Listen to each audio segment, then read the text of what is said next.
Hello friends, मैं हूं मनीष गुप्ता और मैं आपको करा रहा हूं क्लास 12th के मैथमेटिक्स का एक चैप्टर और चैप्टर का नाम है मैट्रिक्स। ये चैप्टर मैं आपको एनसीईआरटी बुक से करा रहा हूं और आज इस चैप्टर पर मेरा पहला लेक्चर है। आज हम समझेंगे what is a matrix, how to represent a matrix, how to find number of elements of a matrix. Friends, क्योंकि मैं इस चैप्टर पर कंप्लीट ट्यूटोरियल बना रहा हूं, इसलिए मेरी रिक्वेस्ट रहेगी कि आप मेरी सभी वीडियोस को सीक्वेंस में देखें जो मैं इस चैप्टर पे बनाऊं। ऐसा करने से ये चैप्टर आपको बहुत अच्छे से समझ में आएगा। अगर आपको आज का मेरा पढ़ाना पसंद आए तो आप प्लीज़ मेरी वीडियो को लाइक और शेयर जरूर करें और इस तरह की और वीडियोस को देखने के लिए आप मेरे चैनल को भी सब्सक्राइब करें और सब्सक्राइब कराने जो बेल आइकन है उसे जरूर दबाएं ताकि मैं जब भी कोई नई वीडियो अपलोड करूं तो उसका नोटिफिकेशन आपके पास आ जाए। चलिए स्टार्ट करते हैं। चलिए हम सबसे पहले बात करेंगे वैल्यूज़ की। वैल्यूज़ दो तरह की होती हैं। एक होती है हमारी कांस्टेंट वैल्यूज़, कांस्टेंट वैल्यूज़, और एक होती है हमारी वेरिएबल वैल्यूज़, वेरिएबल वैल्यूज़। आप सभी जानते हैं कि कांस्टेंट वैल्यूज़ क्या होती हैं और वेरिएबल वैल्यूज़ क्या होती हैं, लेकिन मैं फिर भी आपको बता दूं कि कांस्टेंट वैल्यूज़ वो वैल्यूज़ होती हैं जो हम इंग्लिश के स्मॉल लेटर से रिप्रेजेंट करते हैं और स्टार्टिंग लेटर से रिप्रेजेंट करते हैं, और वेरिएबल वैल्यूज़ वो वैल्यूज़ होती हैं जिन्हें हम इंग्लिश के स्मॉल लेटर से रिप्रेजेंट करते हैं लेकिन लास्ट लेटर से रिप्रेजेंट करते हैं। हम कभी कभी इनको कैपिटल लेटर से भी रिप्रेजेंट करते हैं। ठीक है, इस तरीके से।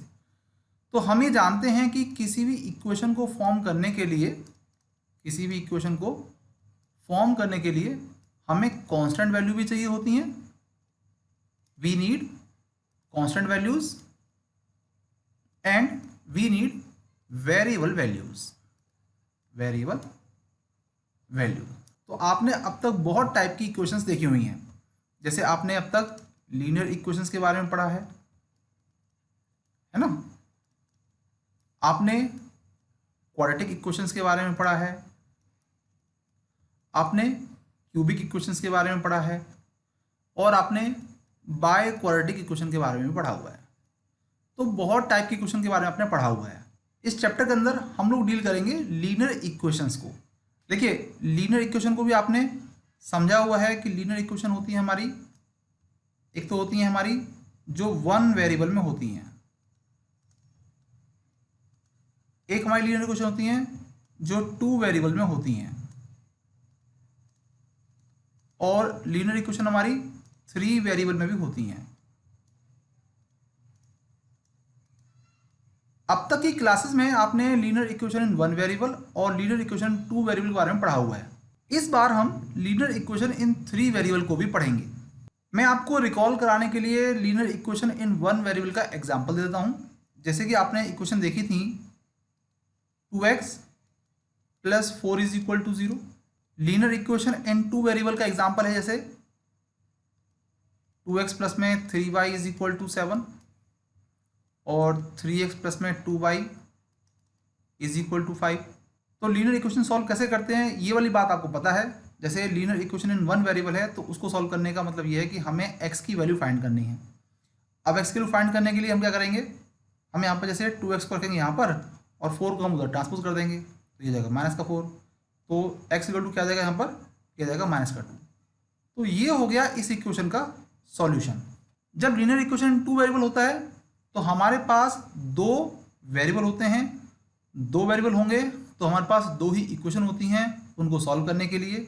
और इन दोनों इक्वेशन को सॉल्व कैसे करते हैं ये आपने क्लास 10th के अंदर linear equation in two variable chapter के अंदर बहुत अच्छे से पढ़ा हुआ है कि हमारे पास इन इक्वेशन को सॉल्व करने के लिए था सब्स्टिट्यूशन मेथड, हमारे पास था वन वेरिएबल एलिमिनेशन मेथड, और हमारे पास था क्रॉस मल्टीप्लिकेशन मेथड। तो ये सॉल्व करना आपको आता है। मैं आपको लीनियर इक्वेशन थ्री वेरिएबल का एग्जांपल देता हूं।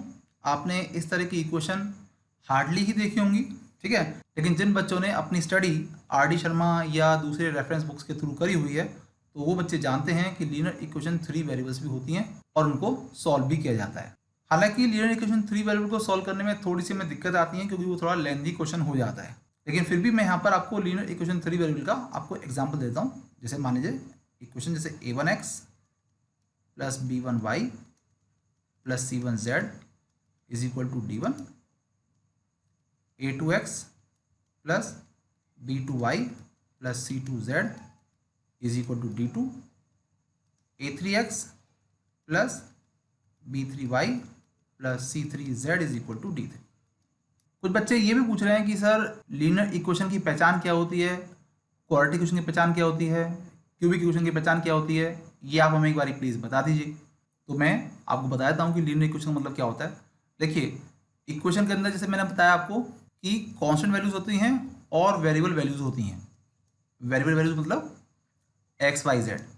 तो जो भी हमारे वेरिएबल्स हैं इक्वेशन के अंदर, अगर उनकी हाईएस्ट पावर 1 है, हम देख रहे हैं कि इस इक्वेशन के अंदर एक्स हमारा क्या है, ये हमारा वेरिएबल है और इसकी पावर कितनी है हाईएस्ट, वो है 1। तो इसलिए ये है लीनियर इक्वेशन 1 वेरिएबल। तो लीनियर इक्वेशन का मतलब ये होता है कि जब हमारी इक्वेशन में वेरिएबल की हाईएस्ट पावर 1 होती है तो ऐसी इक्वेशन को हम बोलते हैं लीनियर इक्वेशन। अब लीनियर इक्वेशन इन 1 वेरिएबल हो या लीनियर इक्वेशन इन 2 वेरिएबल हो या लीनियर इक्वेशन 3 वेरिएबल हो, मतलब यही रहेगा कि जितने भी वेरिएबल हमें नज़र आ रहे हैं उनकी हाईएस्ट पावर 1 होनी चाहिए, ना 1 से कम ना 1 से ज़्यादा। तो ये जो आप इक्वेशन देख रहे हैं यहाँ पर भी x वेरिएबल है, y भी वेरिएबल है और इन दोनों की पावर कितनी है, वो मैक्सिमम 1 है। हम देख रहे हैं कि यहाँ पर हमारे x, y और z ये तीनों वेरिएबल हैं, ठीक है ना, और इनकी हाईएस्ट पावर कितनी है, वो है 1।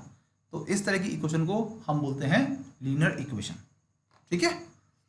अब लीनियर इक्वेशन को सॉल्व कैसे किया जाता है, ये वाली बात मैं आपको बता देता हूँ। लीनियर इक्वेशन इन 3 वेरिएबल को सॉल्व करने का तरीका ये होता है कि जैसे हम से मान लेते हैं इक्वेशन नंबर 1, इसे हम मान लेते हैं इक्वेशन नंबर 2, इसे हम मान लेते हैं इक्वेशन नंबर 3। तो हम पहले इन दोनों इक्वेशन को सॉल्व करेंगे। हम इन दोनों को सॉल्व करने के लिए सपोज लगा लेते हैं एलिमिनेशन मेथड। तो इससे हम क्या करेंगे, सपोज मान लीजिए हमने z को एलिमिनेट कर लेते हैं इन दोनों इक्वेशन को सॉल्व करके। तो इस तरीके से क्या होगा, हमारे पास एक नई इक्वेशन आएगी जो x और y के अंदर होगी और हम उसको नाम दे देते हैं हमारी इक्वेशन नंबर 4, ठीक है। फिर हम क्या करेंगे, हम मान लीजिए कि इक्वेशन नंबर 2 और इक्वेशन नंबर 3 को सॉल्व कर लेंगे और यहाँ से भी हम z को एलिमिनेट कर देंगे। तो हमारी इक्वेशन रह जाएगी x एंड y के अंदर। और ये जो नई इक्वेशन आई है हम उसे कहते हैं इक्वेशन नंबर 5। अब जो इक्वेशन हमारे पास आई हैं 4 एंड 5 वो कुछ इस तरीके की इक्वेशन होंगी, यानी कि लीनियर इक्वेशन 2 वेरिएबल हो जाएंगी। और इन दोनों इक्वेशन को सॉल्व करने के लिए हम दोबारा से लगा देंगे एलिमिनेशन मेथड। तो उससे हमारे को एक वेरिएबल की वैल्यू मिल जाएगी, ठीक है ना। फिर उस वेरिएबल की वैल्यू को हम इक्वेशन नंबर 4 में या इक्वेशन नंबर 5 में पुट कर देंगे। तो इस तरीके से हमारे को दूसरे वेरिएबल की वैल्यू भी मिल जाएगी।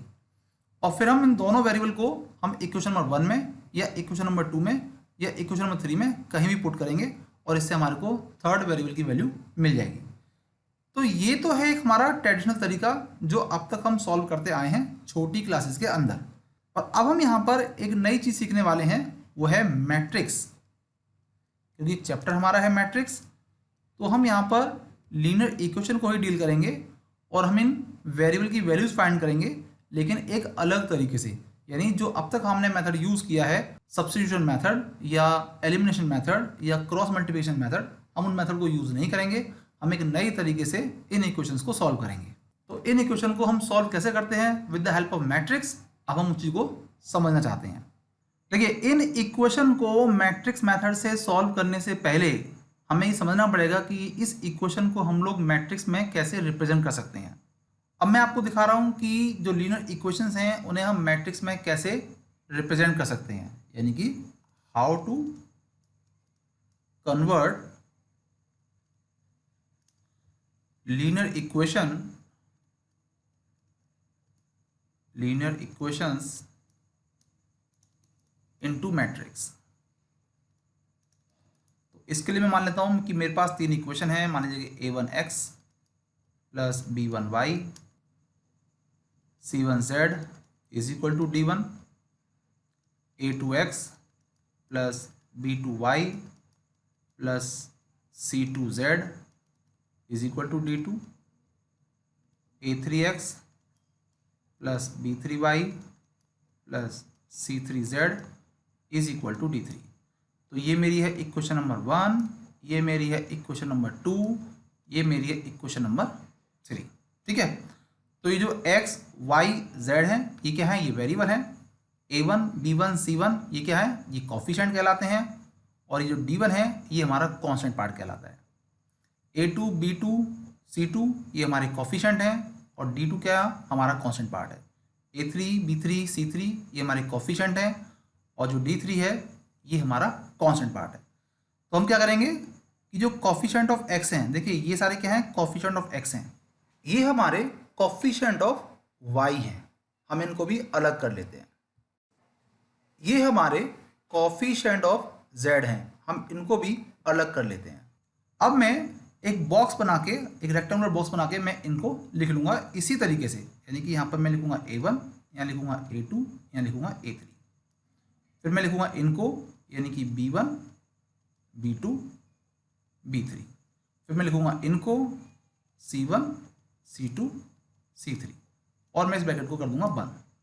तो ये रेक्टेंगुलर ब्रैकेट के अंदर मैंने इनको लिख लिया है। ठीक है, जैसे मुझे नज़र आ रहे हैं मैंने बिल्कुल उनको वैसे ही लिखा है।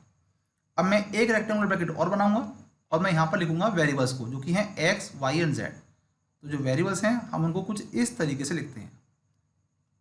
ठीक है, और ये जो मेरे कांस्टेंट पार्ट हैं इक्वेशंस के अंदर, तो मैं इनको लिखूंगा इज इक्वल टू करके एक रेक्टेंगुलर ब्रैकेट में, यहाँ लिखूंगा मैं D1, ये D2 और ये D3 से। तो इस तरीके से मैंने इन तीनों इक्वेशन को कन्वर्ट कर दिया मैट्रिक्स की फॉर्म में। तो इस तरीके से जो रिप्रेजेंटेशन होता है लीनियर इक्वेशंस का, उसे हम बोलते हैं मैट्रिक्स रिप्रेजेंटेशन। अब ये जो रेक्टेंगुलर बॉक्स है इसके अंदर आपको ये जो नज़र आ रहा है इन्हें हम बोलते हैं एलिमेंट्स। तो ये सारे क्या हैं, ये सारे हमारे एलिमेंट्स कहलाते हैं। ठीक है, ये सारे क्या हैं, एलिमेंट्स हैं। ये भी हमारे एलिमेंट्स ही कहलाते हैं। तो ये भी एलिमेंट्स हैं और ये भी एलिमेंट्स हैं। ठीक है, और इस तरीके से हम देखते हैं, देखिए इस तरीके से जब हम देखते हैं, ओके, तो इसे हम बोलते हैं रो, इसे बोलते हैं रो। तो क्योंकि ये पहली रो है इसलिए हम इसको R1 से भी डिनोट करते हैं। ये हमारी सेकंड रो है तो इसको बोलते हैं हम लोग R2, और ये हमारी थर्ड रो है तो इसे हम कहेंगे R3। इसको देखिए, जब हम ऐसे देखते हैं तो हम इसको पढ़ते हैं कॉलम। तो ये क्या है हमारा, ये है कॉलम। क्योंकि ये पहला कॉलम है इसलिए इसको बोलते हैं C1, और ये हमारा सेकंड कॉलम है इसलिए इसको लिखेंगे C2, और ये हमारा थर्ड कॉलम है तो इसको हम कहते हैं C3। तो एक मैट्रिक्स के अंदर रोज होते हैं, कॉलम होते हैं और एलिमेंट होते हैं। तो हम ये कह सकते हैं कि in a matrix there are rows, there are columns and there are elements. तो जब हम एलिमेंट्स को रोज और कॉलम में एक्सप्रेस करते हैं और एक रेक्टेंगुलर ब्रैकेट के अंदर क्लोज करते हैं, तो इस तरीके से रिप्रेजेंटेशन को हम बोलते हैं मैट्रिक्स रिप्रेजेंटेशन। देखिए ये भी एक मैट्रिक्स है, इसके अंदर ये हमारा पहली रो है, ये हमारी सेकंड रो है, ये हमारी थर्ड रो है। ठीक है ना, तो ये हमारी कहलाएगी R1, इसे हम कहेंगे R2 और इसे कहेंगे R3। ठीक है ना, और ये हमारा कॉलम है और यहाँ पर क्योंकि सिर्फ एक ही कॉलम है इसलिए हम कहेंगे इसको C1। इस तरीके से ये हमारी फर्स्ट रो है, ये हमारी सेकंड रो है, ये हमारी थर्ड रो है। ठीक है, तो ये R1 है, ये R2 है और ये R3 है, और क्योंकि यहाँ पर सिर्फ एक ही कॉलम है तो ये कहलाएगा C1। तो हमने यहाँ पर ये समझ लिया कि जब हम एलिमेंट्स को रोज और कॉलम की फॉर्म में लिखते हैं और उसे हम स्क्वायर ब्रैकेट से क्लोज करते हैं या रेक्टेंगुलर ब्रैकेट से क्लोज करते हैं तो हम उसको बोलते हैं एक मैट्रिक्स। ठीक है बच्चों, चलिए आगे बढ़ते हैं। आप यहां पर सबसे पहले एक नोट लिखिए, note, a matrix is always denoted by the capital letter of English alphabet.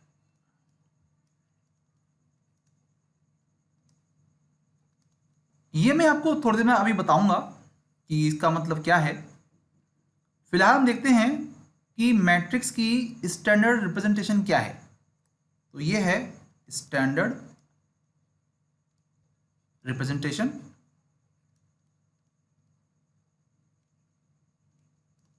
Of a matrix.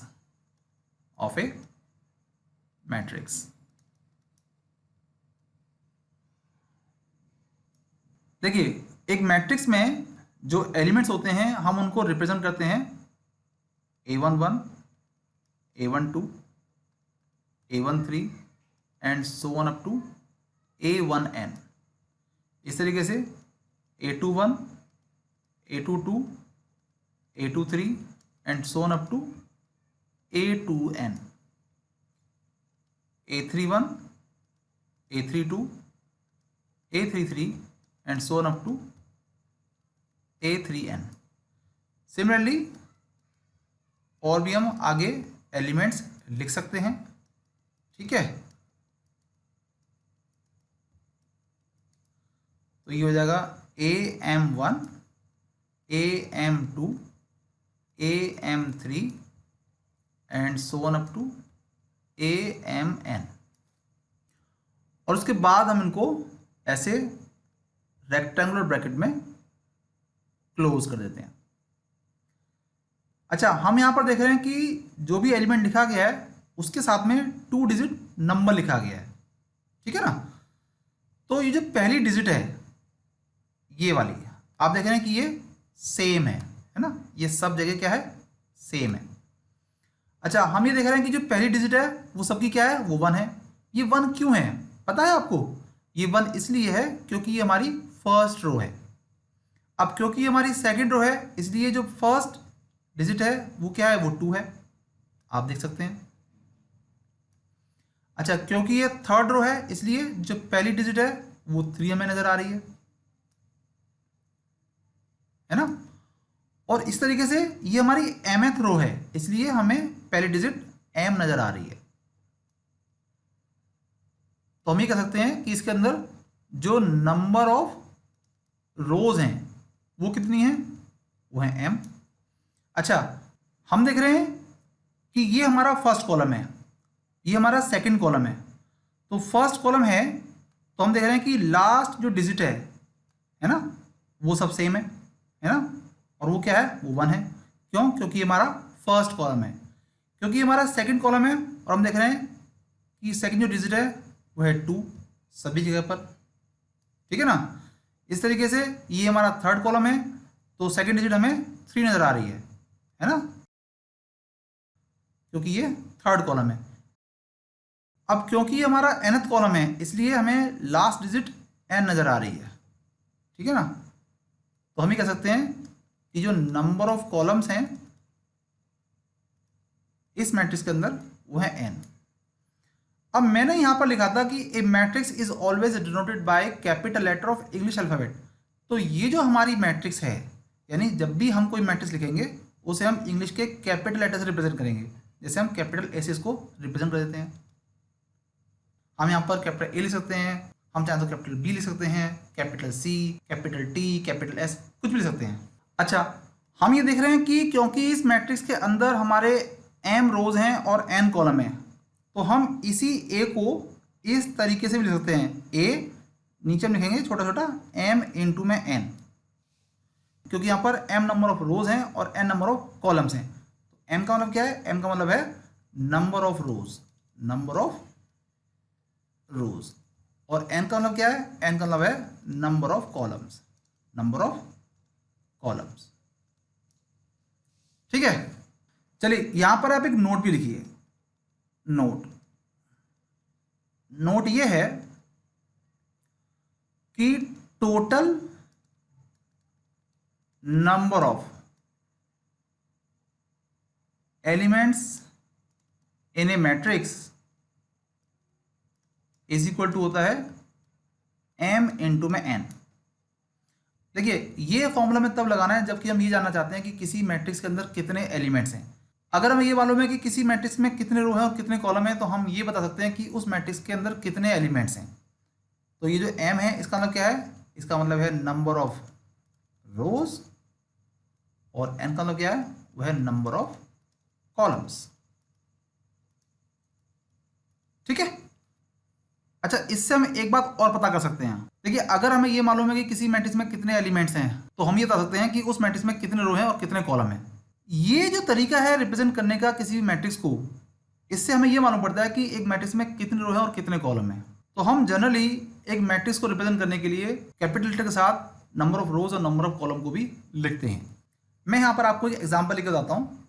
मान लीजिए for example, let there are 3 columns and 2 rows in a matrix। तो हम ही कह सकते हैं कि जो टोटल नंबर ऑफ एलिमेंट्स हैं इन ए मैट्रिक्स, वो हैं 3 इंटू में 2 या 2 इंटू में 3, एक ही बात है। तो कितने हो गए, ये हो गए 6, यानी उस मैट्रिक्स में 6 एलिमेंट्स हैं। अच्छा, इसका उल्टा हम बात करें, मान लीजिए कि अगर मैं कहता हूं let there are 10 elements in a matrix, find the order of its rows and column। तो इसका मतलब ये है कि नंबर ऑफ रोज और नंबर ऑफ कॉलम को मल्टीप्लाई करके हमारा आंसर 10 आया है। तो इसके जो पॉसिबल नंबर ऑफ रोज और कॉलम बनते हैं वो हो सकते हैं कि एक मैट्रिक्स जिसके अंदर 1 रो हो और 10 कॉलम हो, या 10 रोज हों और 1 कॉलम हो, या 2 रोज हों और 5 कॉलम्स हों, या 5 रोज हों और 2 कॉलम हों। तो इस तरीके से हम पता लगा सकते हैं। आप एक नोट लिखिए, note, a matrix can also be denoted bye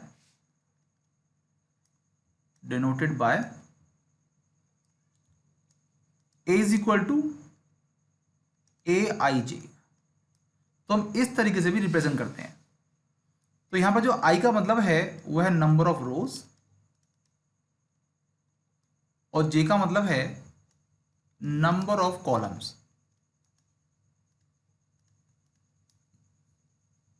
और ये जो AIJ है,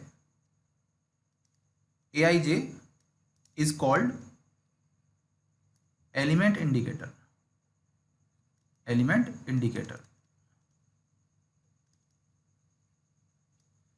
इसका मतलब क्या हुआ, देखिए मान लीजिए मेरे पास एक मैट्रिक्स है जिसके अंदर एलिमेंट है, मान लीजिए कि 3 5 4 2 -7 3 9 5 -2।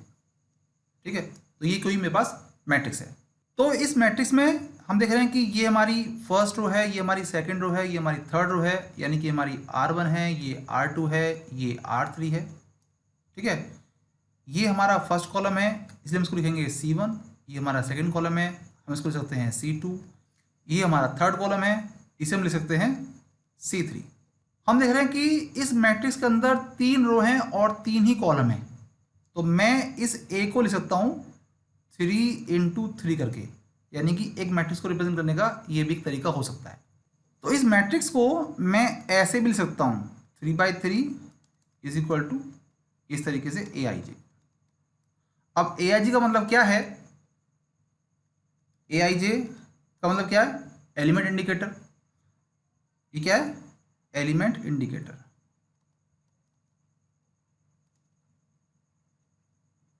ये एलिमेंट इंडिकेटर मुझे ये बताएगा कि मैं किस एलिमेंट की बात कर रहा हूँ। जैसे अगर मैं इसी मैट्रिक्स में बात करूँ और मैं कहूँ 8 2 3, यानी मैं बात कर रहा हूँ उस एलिमेंट की जो सेकंड रो में, क्योंकि ये रो को रिप्रेजेंट करता है और ये कॉलम को रिप्रेजेंट करता है, यानी मैं बात कर रहा हूँ उस एलिमेंट की जो सेकंड रो में है और थर्ड कॉलम में है। तो देखिए ये है मेरी सेकंड रो और ये है थर्ड कॉलम। तो इंटरसेक्शन कहाँ पे हुआ? इंटरसेक्शन हुआ यहाँ पर, यानी मैं इस एलिमेंट 3 की बात कर रहा हूँ। अगर मैं कहूँ A21, यानी बात कर रहा हूँ उस एलिमेंट की जो सेकंड रो में है और फर्स्ट कॉलम में है, फर्स्ट कॉलम में है। तो ये मेरी सेकंड रो है और ये मेरा फर्स्ट कॉलम है। तो इंटरसेक्शन कहाँ पे हुआ है? इंटरसेक्शन हुआ है यहाँ पर, यानी मैं 2 की बात कर रहा हूँ। अगर मैं कहूँ A32, तो यानी कि मैं बात कर रहा हूँ उस एलिमेंट की जो थर्ड रो के अंदर है और सेकंड कॉलम के अंदर है। तो थर्ड रो कौन सी है? ये है हमारी थर्ड रो और ये है सेकंड कॉलम। तो इंटरसेक्शन कहाँ पे हुआ है? इंटरसेक्शन हुआ है यहाँ पर, यानी मैं इस एलिमेंट 5 की बात कर रहा हूँ। तो इस तरीके से AIG को यूज़ किया जाता है। ठीक है, तो आज हम इतना ही पढ़ेंगे और जो कुछ भी हमने पढ़ा है आज, हम उसके बेस प्रैक्टिकल क्वेश्चन करेंगे हमारे नेक्स्ट लेक्चर के अंदर एक्सरसाइज 3.1 से। तो आप बने रहिए मेरे लेक्चर्स के साथ और आप इस लेक्चर को अच्छे से रिवाइज करिए और मिलते हैं हम लोग अगले लेक्चर में। मुझे पूरा यकीन है कि जो आज आपको मैंने पढ़ाया है वो आपको बहुत अच्छे से समझ में आया होगा, लेकिन फिर भी अगर कुछ ऐसा है जो आपको समझ में नहीं आया तो आप मुझे कमेंट बॉक्स में लिखें, मैं इसके ऊपर एक नई वीडियो बना के आपको दे दूंगा। फ्रेंड्स, अगर आपको आज का मेरा पढ़ाया पसंद आया है तो आप प्लीज़ मेरी वीडियो को लाइक और शेयर जरूर करें और इस तरह की और वीडियोज़ को देखने के लिए आप मेरे चैनल को भी सब्सक्राइब करें और सब्सक्राइब कर रहा हूँ जो बेल आइकन है उसे दबाना ना भूलें, ताकि मैं जब भी कोई नई वीडियो अपलोड करूँ तो उसका नोटिफिकेशन आपके पास पहुँच जाए।